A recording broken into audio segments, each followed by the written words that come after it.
जब तक जीव है जगत में, जब तक जग में पानी, जब तक वायु शुद्ध रहती है, सांधी मिट्टी रानी, तब तक मानव का जीवन है, यह सबको समझाओ। मित्रों, पर्यावरण को बचाओ। पर्यावरण की हो सुरक्षा, जिससे बढ़कर नहीं तपस्या। અને આવી વૈશ્વિક લેવલે સૌથી ગંભીર સમસ્યા એટલે અત્યારના સમયમાં પર્યાવરણને બચાવવાની. Greenhouse effect, global warming, climate જે સતત ચેન્જ થઈ રહ્યું છે, જે વાતાવરણમાં બદલાવ આવી રહ્યો છે તે, અને આ બધી વસ્તુઓથી ને ક્યાંક ને ક્યાંક આપણે વાકેફ છીએ. પણ એક નાગરિક તરીકે આપણી મૂળભૂત ફરજો શું છે અને આપણે અત્યારે પર્યાવરણને બચાવવા માટે, આ ગંભીર સમસ્યાને ટાળવા માટે આપણે શું ભાગ ભજવી શકીએ તેને રિલેટેડ આજે આપણે લેસન ભણવાના છીએ. સો my self is Jethwa Neeru and on behalf of Virani high school I heartily welcome to all of you. And today we are going to discuss about Unit 10 and the title is Green Charter. So open your textbook. Climate change, આબોહવામાં બદલાવ, and global warming are dramatically urgent and serious problems. અત્યારનો સૌથી urgent અને ગંભીર પ્રશ્ન, સમસ્યા છે that can leads to calamities એટલે આપત્તિજનક, ભયંકર, consequences એટલે પરિણામો, અને જે આપણને એકદમ આપત્તિજનક ભયંકર પરિણામો તરફ દોરી જાય છે. We do not need to wait for governments alone to find solutions to these terrible problems. આટલું ટેરિબલ ગંભીર પ્રશ્ન છે, આટલી ગંભીર સમસ્યા છે, તો એકલા હાથે સરકાર તેનું કંઈક નિવેડો કરશે, તેનું કંઈક સોલ્યુશન ગોતશે, એની વેઇટ કરીને આપણે બેસી ના શકીએ. Each individual can play an important part by simply adopting a more responsible lifestyle. દરેક વ્યક્તિગત રીતે બહુ મહત્ત્વનો ભાગ આપણે ભજવી શકીએ છીએ બાય સિમ્પલી એડોપ્ટ કરવું એટલે અપનાવવું, અ મોર રિસ્પોન્સિબલ લાઈફસ્ટાઈલ, રિસ્પોન્સિબલવાળી લાઈફસ્ટાઈલને એટલે જવાબદારીવાળી આપણી જીવનશૈલીને અપનાવીને આપણે પણ એક મહત્ત્વનો ભાગ ભજવી શકીએ છીએ. બિગિનિંગ વિથ, શરૂઆતથી જ some little everyday do's and don't, શું કરવું અને શું ના કરવું, એવી નાની નાની થોડી ઘણી વસ્તુઓનું ધ્યાન રાખીને આપણે પણ એક મહત્ત્વનો ભાગ ભજવી શકીએ છીએ. It's the only reasonable way, એકમાત્ર આ વ્યાજબી વે છે, રસ્તો છે ટુ સેવ અવર પ્લેનેટ, આપણા ગ્રહને, આપણા વિશ્વને બચાવવા માટેનો. Before it is too late, બહુ મોડું થઈ જાય તે પહેલાં આપણી પાસે આ એક જ રસ્તો છે.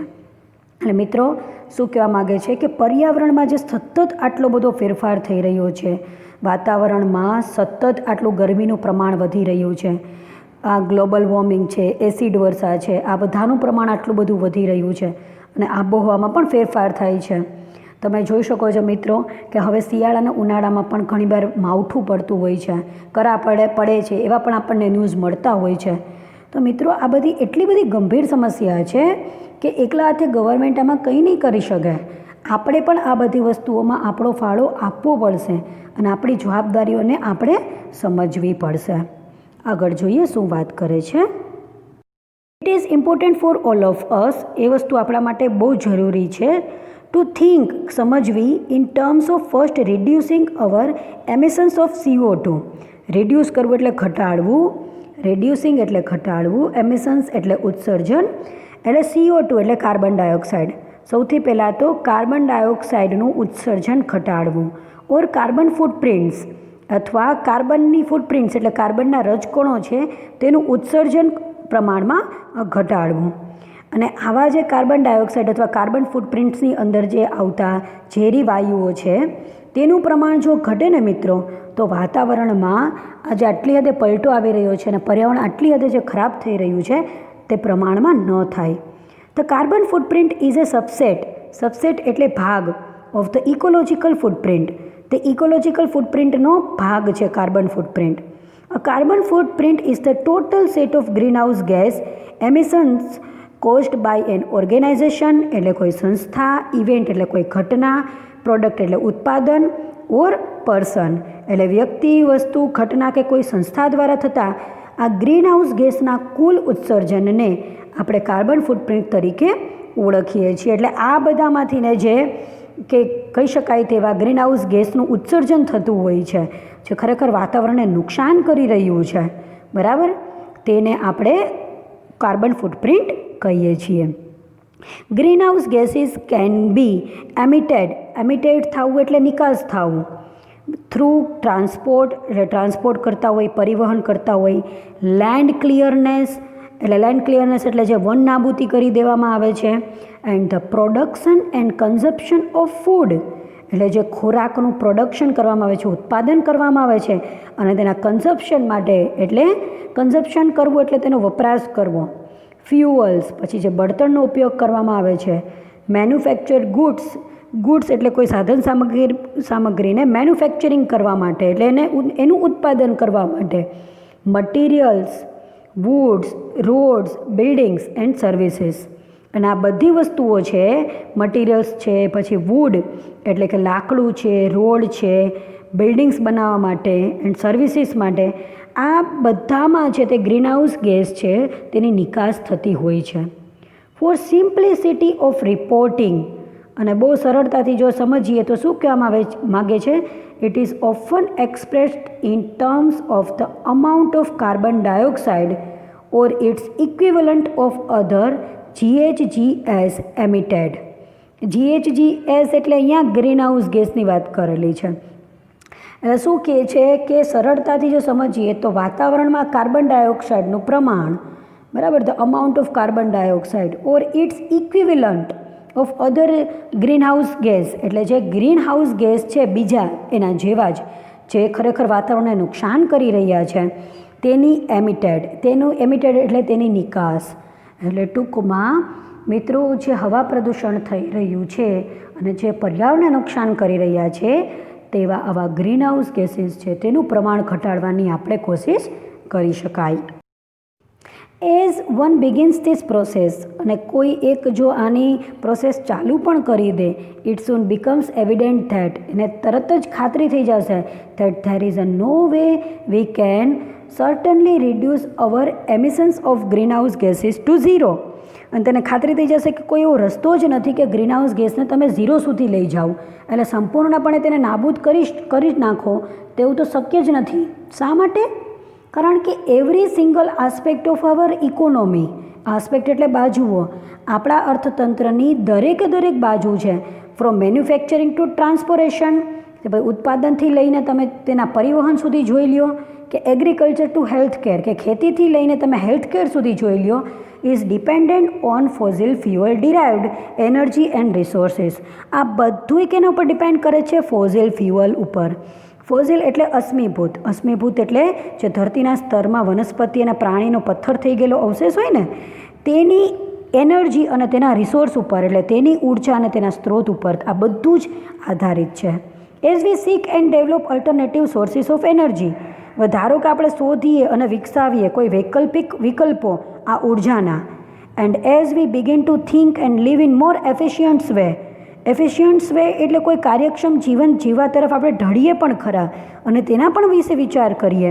વી are still left with the undeniable reality, એટલે ન નકારી શકાય તેવી વાસ્તવિકતા આપણે સમજવી જોઈએ ધેટ કન્સિડરેબલ CO2 એમિશન્સ, જે કાર્બન ડાયોક્સાઇડનું એમિશન્સ થાય છે, તેનું ઉત્સર્જન થાય છે from economic activity in the globe, જે વૈશ્વિક લેવલે આ આર્થિક પ્રવૃત્તિઓ બધી થતી હોય છે એમાં જે કાર્બન ડાયોક્સાઇડનું ઉત્સર્જન થાય છે વિલ કન્ટિન્યુ, તે રહેશે જ, એન્ડ પરહેપ્સ એસ્કાલેટ ઓવર એટલે થી ઉપર વધવું, એનાથી પણ ચડિયાતું. ધ ફોર્ઝિએબલ ફ્યુચર એટલે આવનારા ભવિષ્યમાં જેની તમે આગાહી કરો તો કદાચ આના કરતાં પણ વધારે CO2નું પ્રમાણ છે, ઉત્સર્જન છે તે થતું હશે. એટલે શું કહે છે? તો આપણે શું કરવું? ધ ઓનલી કાઉજન્ટ એટલે તાર્કિક કોઈ રસ્તો હોય to take this is head on is to offset એટલે સંતુલન કરવું. The emissions we can not yet eliminate એટલે હટાવવું, દૂર કરવું, તો જો આપણે તેને હટાવી નથી શકતા, પૂરી રીતે નાબૂદ નથી કરી શકતા, દૂર નથી કરી શકતા, તો મિત્રો એકમાત્ર સચોટ અને તર્કબદ્ધ કહી શકાય, તાર્કિક કહી શકાય એવો રસ્તો એ છે કે આપણે તેને સંતુલન કરવાની ટ્રાય કરીએ. એટલે આપણે બેસ્ટ ટ્રાય કરીએ કે આપણે તેના વૈકલ્પિક સ્ત્રોતો વિચારીએ કે જેના કારણે પર્યાવરણમાં આટલી હદે નુકસાન થાય નહીં. Here is a list of simple things that everyone can do in order to fight against the menace of global warming. menace એટલે જોખમ. આ જે ગ્લોબલ વોર્મિંગનું જોખમ છે and at the same time reduce carbon footprint. અને carbon ફૂટપ્રિન્ટને reduce કરવાની વાત છે, ઘટાડવાની વાત છે. તો જો ખરેખર એમ ઈચ્છતા હોય કે ગ્લોબલ વોર્મિંગનું જોખમ ઘટે અને કાર્બન ફૂટપ્રિન્ટ છે તેનું પણ પ્રમાણ ઘટે, તો અમુક સિમ્પલ પગલાઓ છે તેની આપણી સામે અહીંયા યાદી મૂકેલી છે. કારણ કે ઘણી બધી વખત એમ થાય કે આપણે કંઈક કરવું છે પણ શું કરીએ, કેવા કેવા રસ્તા અપનાવીએ. તો એ પણ મિત્રો અહીંયા આપણને બહુ સરસ સોલિડ ગાઈડલાઇન્સ આપેલી છે જે તમારા, મારા અને આપણા બધા માટે બહુ કામની છે. Some of these ideas are at no cost. આમાંના અમુક આઈડિયાઝ તો એવા છે, અમુક વિચારો એવા છે કે જેમાં કોઈ કોસ્ટ જ નથી, તે વિના મૂલ્યે થશે. Some others require a little efforts or investment. અને અમુક એવા છે જેમાં તમારા થોડાક લિટલ એફર્ટની એટલે થોડાક પ્રયત્નોની અને અમુકમાં થોડાક ઇન્વેસ્ટમેન્ટની જરૂર છે, રોકાણની જરૂર છે. But can help save a lot of money in the medium two long term. પણ લાંબા ગાળે તે તમને તમારા જે પૈસા છે તેને બચાવશે જ. તો some of this hold out a strong appeal to reason and judgement and are worth adopting as a citizens charter. એટલે શું કહેવા માગે છે છેલ્લે આપણને કે આ બધા જે ઉપાયો છે તેમાં વિવેક બુદ્ધિ અને આપણા અભિપ્રાયો સમક્ષ એકદમ ખૂબ એમ કહી શકાય ને તેવું સક્ષમ રીતે ટકી રહે અને આપણે એક જે સિટીઝન્સ ચાર્ટર્સ છીએ, આપણી જે નાગરિક હોવાની એક જે મૂળભૂત ફરજો છે તે તરીકે સ્વીકારવા યોગ્ય જ છે. તો આપણે આ બધી વસ્તુઓને ફોલો કરવી જ જોઈએ. તો જો મિત્રો આપણને ખરેખર નથી ખબર કે આપણે શું કરવું છે, બરાબર, તો અહીંયા જે ઉપાયો આપેલા છે તેને આપણે ફોલો કરીએ. જોઈએ આગળ. હવે મિત્રો આખું જે લેસન છે તેમાં ઉપાય આપેલા છે. આમાંથી અમુક ફેમિલિયર છે જેના વિશે તમે બધા જાણો છો, અમુક તમને નથી ખબર, બરાબર. અને સાથે સાથે મિત્રો એન્વાયરમેન્ટને બચાવવા એક વિદ્યાર્થી તરીકે અને એક નાગરિક તરીકે તમે ખુદ પણ વિચારજો કે કેવા નાના મોટા પગલાઓ ભરીને આપણે આપણા પર્યાવરણને બચાવી શકીએ અને મારી સાથે ચોક્કસ શેર કરજો. તો ચલો જોઈએ સ્ટેપ બાય સ્ટેપ એક એક પગલાઓ. હવે પહેલો જ પોઈન્ટ શું કહે છે કે સોલાર હીટર્સ, સોલાર રૂફટોપ્સ એટલે સોલાર પેનલ જે ફિટ કરવામાં આવે છે, એન્ડ સોલાર લેન્ટન્સ એટલે ફાનસ છે સોલારનું, should be installed in every household. દરેકના ઘરમાં તે હોવું જોઈએ. Especially in remote areas. Remote areas એટલે પ્રતિકૂળ વિસ્તારોમાં અથવા દૂરના વિસ્તારોમાં કે જ્યાં સૂર્યની એનર્જી છે, સૂર્ય છે તેનો પ્રકાશ છે તે ડાયરેક્ટલી મળતો હોય. એટલે શું કહે છે કે જો ખરેખર તમે લોકો વૈકલ્પિક ઉર્જા વિશે વિચારો છો તો સૌર ઉર્જા સૌથી બેસ્ટ છે. જેના ઘરમાં સોલાર કુકરનો ઉપયોગ થતો હોય તો તેને ગેસ છે જેનો ઈંધણ ઉર્જાનો જે વપરાશ થતો હોય છે તે પ્રમાણમાં ઓછો થશે. સોલાર હીટરનો ઉપયોગ કરીએ મિત્રો તો ગીઝર અથવા હીટરમાં જે ઇલેક્ટ્રિસિટી ખોટી બળતી હોય છે તે નહીં બળે. અને મિત્રો ગવર્મેન્ટ અત્યારે આ બધી વસ્તુઓને પ્રોત્સાહન આપવા માટે સોલાર સિસ્ટમ જે વ્યક્તિઓ ફિટ કરાવે છે તેને 40થી 60% સુધીની તો સબસિડી પણ આપે છે.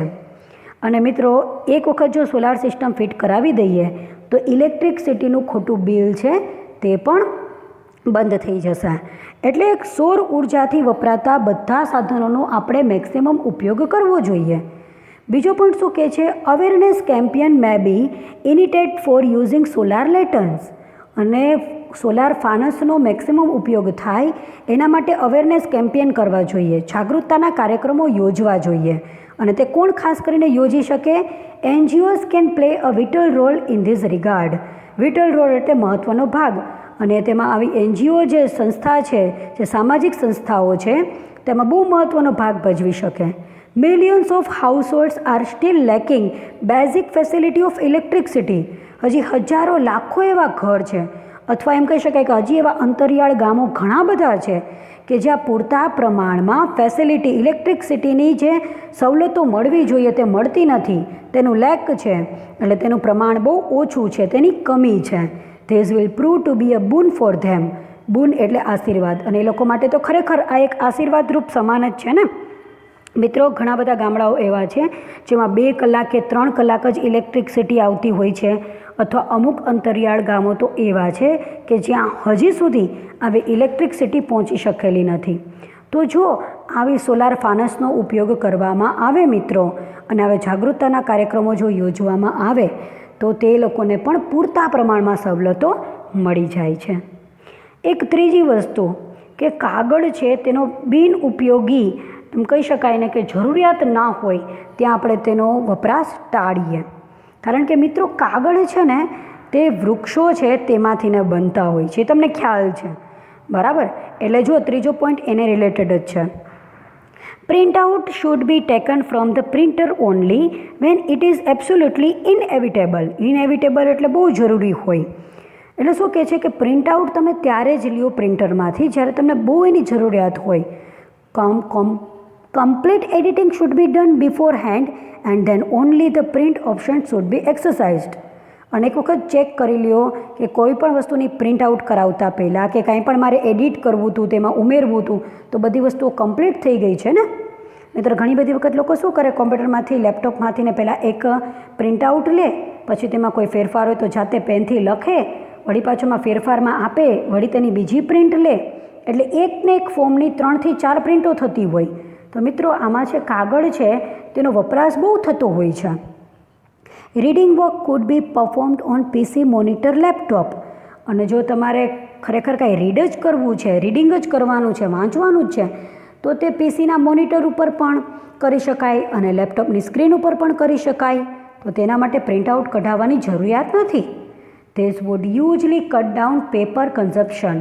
અને જો આવું આપણે કરશું ને તો આ પેપરનું જે કન્ઝપ્શન થાય છે, કન્ઝપ્શન એટલે તેનો વપરાશ, આજે તેનો વપરાશ થાય છે તેમાં આપણે ઘણી બધું કટડાઉન કરી શકશું, એટલે તેને બચાવી શકશું.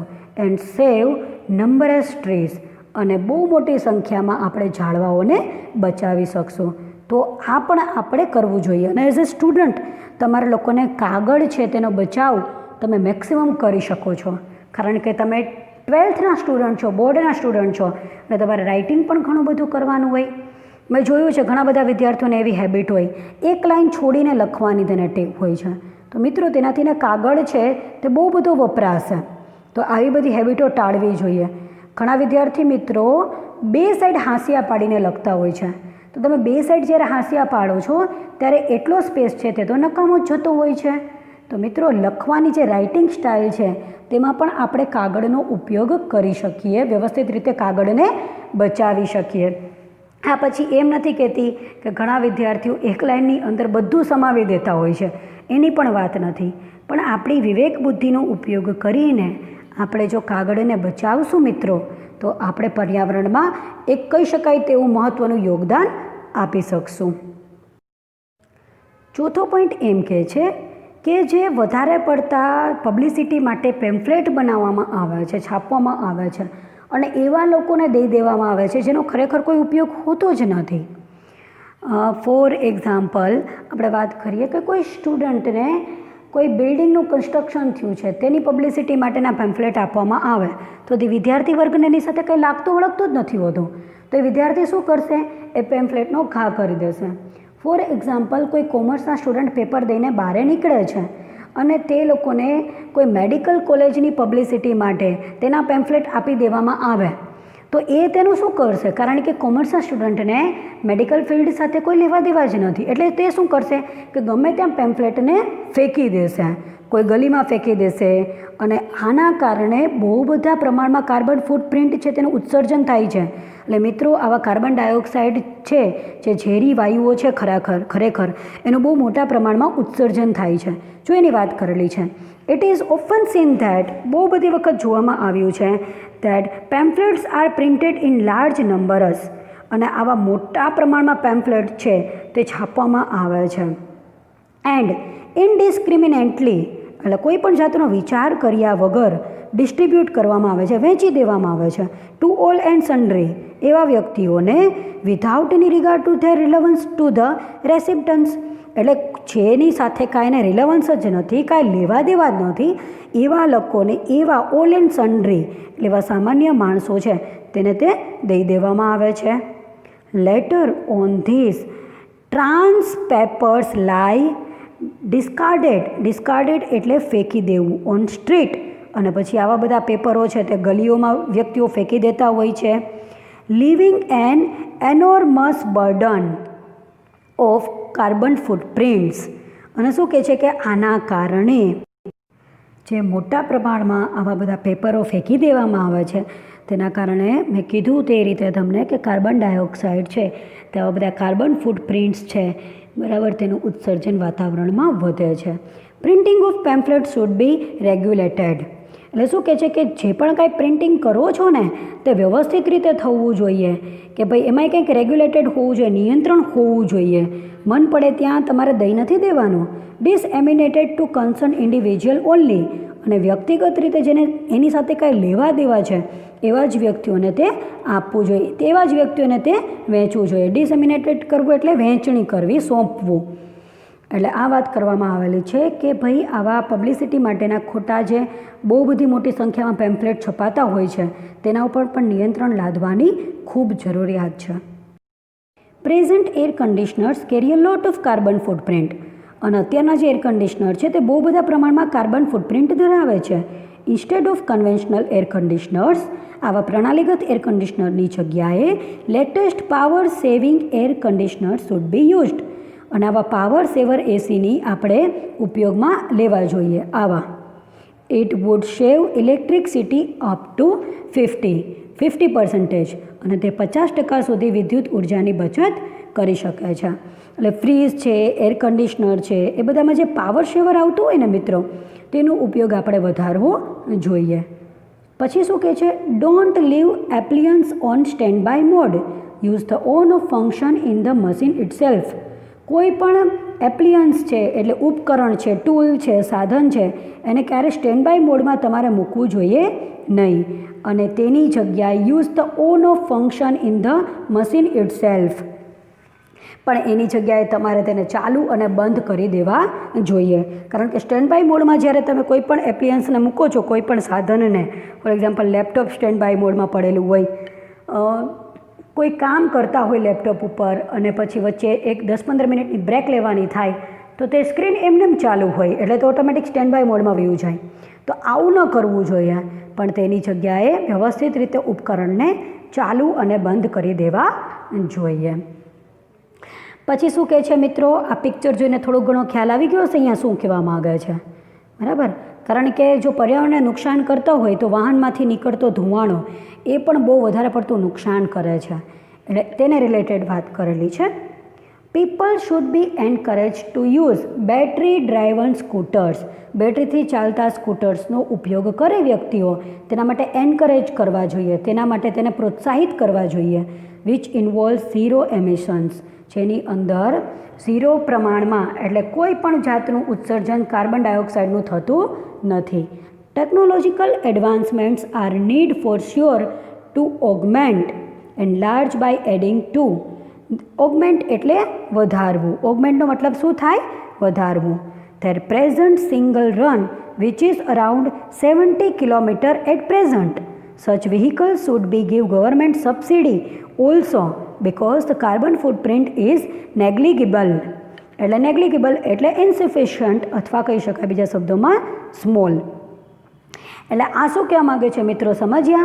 એ શું કહે છે કે અત્યારે આપણે મેક્સિમમ બેટરીથી ચાલતા વાહનો છે તેને વધારે પડતું પ્રોત્સાહન આપવું જોઈએ, અને આ વાહનોની ક્ષમતા 70 કિલોમીટરથી વધારવા માટે ટેકનોલોજી ક્ષેત્રે આધુનિકીકરણ કરવાનું પણ બહુ જરૂરી છે, અને આ વાહનોને સરકાર દ્વારા સબસિડી પણ અપાવવી જોઈએ.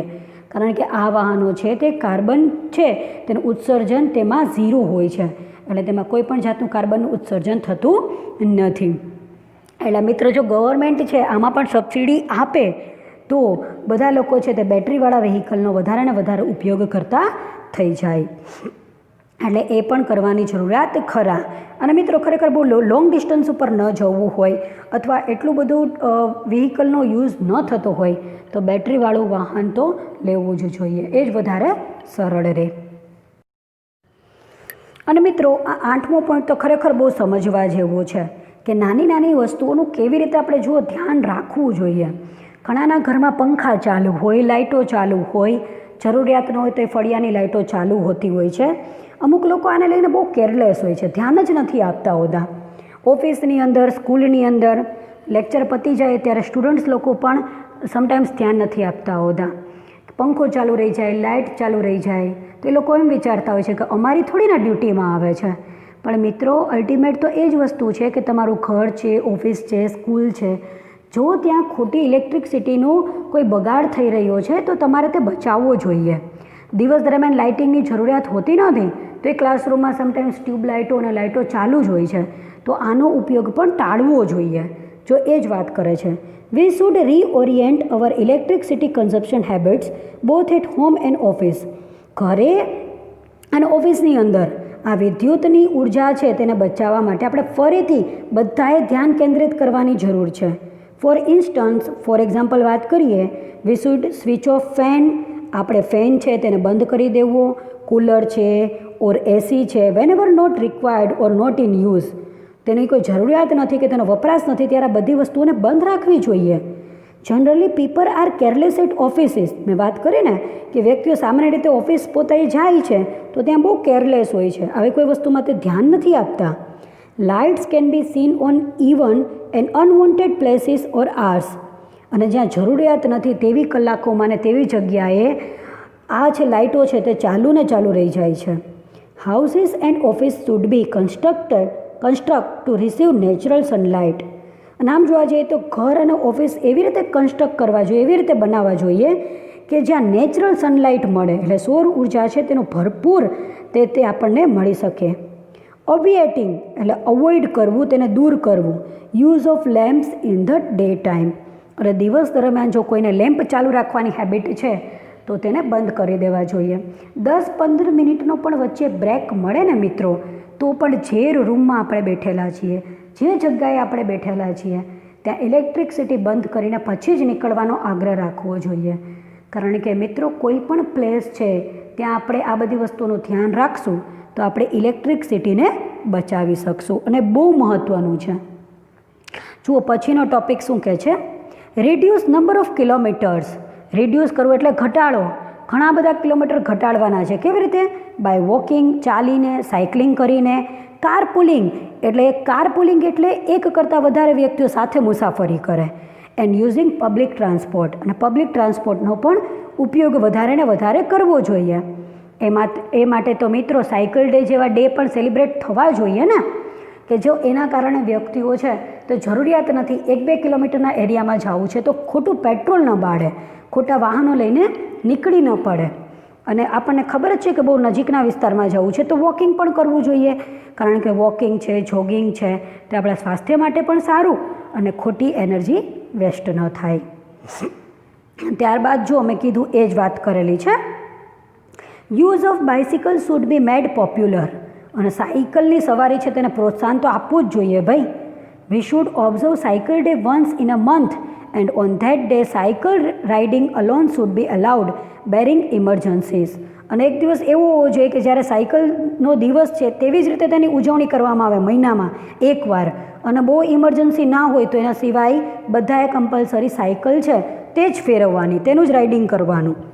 People use to go for there daily chorus on cycle in old times. અને યાદ કરો મિત્રો કે જે આપણા પૂર્વજો છે તે તો દરરોજ સાયકલનો જ ઉપયોગ કરતા, તો આપણે કેમ ન કરી શકીએ? Why can't we do the same today? In recreational trips we can opt for bicycle instead of car or motorcycle. અને આવા મનોરંજિત મુસાફરી દરમિયાન અન્ય વાહનની જગ્યાએ જો સાયકલનો ઉપયોગ કરીએ તો કેટલું સારું, બરાબર ને?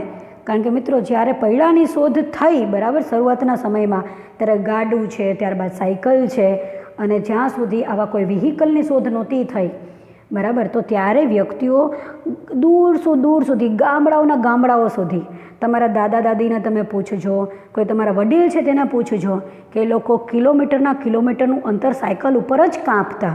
તો શા માટે આપણે પણ આ બધી વસ્તુઓને એપ્લાય ના કરી શકીએ? અને ચલો બહુ વધારે ન કરીએ તો પણ મંથમાં એક દિવસ તો એવો રાખી શકાય ને કે જ્યારે કમ્પલસરી બધા સાયકલ લઈને જ નીકળે.